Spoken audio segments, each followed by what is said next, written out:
खुलुमबाय स्टुडिअ दं आं राजीव बसुमतारी आरो बे समाव बिटिआर नाङैनो बिटिसिनि मावफुं सोद्रोमा बेगम आख्तारा आहमेदनि बेरेखायै गोख्रों सोमावसारनाया थाद'नाय गैयै सोलिगासिनो दं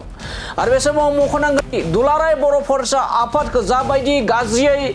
आसि थुनानै बाथ्रा बुंदोंमोन बेखौ लानानै बेगम आख्तारा आहमेदनि बेरेखायै गोख्रों सोमावसारदों बिटिआर नाङैनो आरो बे बिटिआर नाङैनो सोमावसारनायनि गुबै जाहोनानो जाहैबाय आथिखालनि जा बिटिसिनि मावफुं सोद्रोमा बेगम आख्तारा आहमेदआ दुलाराय बर' फरायसा आफादा गोहोआव गैयैनिफ्रायनो खर' गाज्रि जाबाय होननानै बाथ्रा बुंदोंमोन नाथाय बे समाव गोबांनो सोंथि खालामदों बेगम आख्तारा आहमेदआ बर' एबा दुलाराय बर' फरायसा आफादनि सायाव एबा दुलाराय बर' फरायसा आफादनि जारिमिनखौ मा मिथिगौ बेबायदि सोंथिखौ गोबां सोंथि खालामगासिनो दं थिग बेबायदिनो बिटिसिनि बारग' मावफुं सोद्रोमा रनजित बसुमतारी बिथाङाबो जा दुलाराय बर' फरायसा आफादनि सायाव गनायजाथावै बाथ्रा बुंदों बिटिसिनि मावफुं सोद्रोमा बेगम आख्तारा आहमेद बिथाङा बेखौ लानानै फिन जाथाय होदों बिथाङा सोंथि खालामदों बेगम आख्तारा आहमेदआ सोर बिथाङा दुलाराय बर' फरायसा आफादनि बर' हारिनि राव हारिमु थुनलाइनि अनगायै बिनि बागै मा मिथिगौ बेगम आख्तारा आहमेद बिथाङा बेखौ लानानै सोंथि खालामदों बिटिसिनि बारग' मावफुं सोद्रोमा रनजित बसुमतारी बिथाङा आरो बे समाव रायजो राजाफ्रा सोंथि खालामदों आरो सोंथि खालामगोन आरो सोंथि खालामबाय थागोन मानो होनना बुङोब्ला बेगम आख्तारा आहमेदआ बिटिसिआव थानाया बेसेबां बोसोर जाखो माब्लानिफ्राय बिथाङा बिटिसिआव थाफैदों बिटिसिखौ एबा बर' हारिया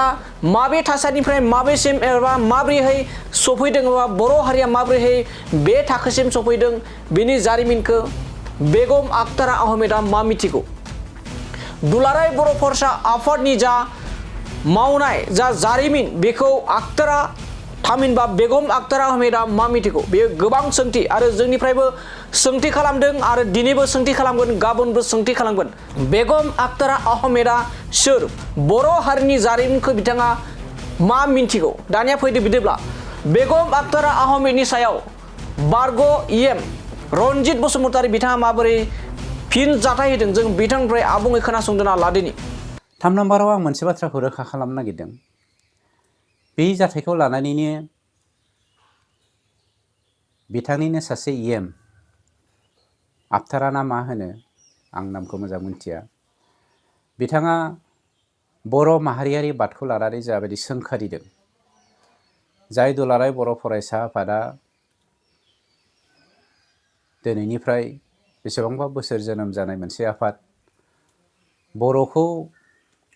मोनसे दिङायाव दैखांनानै लोरगि हमनानै गासैबो सात जालानिफ्राय रैखाथि होनानै अरायबो बे आफादनि फरायसा फरायसुलि दैदेनगिरिफ्रा गावखौ त्याग खालामनानै हारिखौ बासायग्रा मोनसे आफाद दुलाराय बर' फरायसा आफाद बे बर' फरायसा आफादखौ दिनै फाग्ला होननानै बुंनाया सोंखारिथावना आख्ताराया सोर आरो आख्ताराखौ हाग्रामाया माबायदि पावार होदों जों बुंनो नागिराखै आख्ताराहा बुंनो मोन्थाय गैया होननानै बुंनो हायो सोरखौबा बेक्तिगत भाबै एटेक खालामनो हायो खिन्थु आफादखौ बर' माहारियारि बादजों सोमोन्दो थानाय मोनसे आफादखौ सोंखारिनाया सहायनो हायै मोनसे बाथ्रा जानानै फैदों आरो बिनि थाखाय जों साफ्रोमबो बर' हारिया खौसे जानानै हाग्रामानिफ्राय फिननायखौ जों मोननो लुबैयो आरो बेखौ जों लुबैनांगोन आरो बेखौ जों बिनांगोन आं बेखौनो नोंथांमोननि मिडियानि गेजेरजों फोसावबाय बा खावलायनाय जाबाय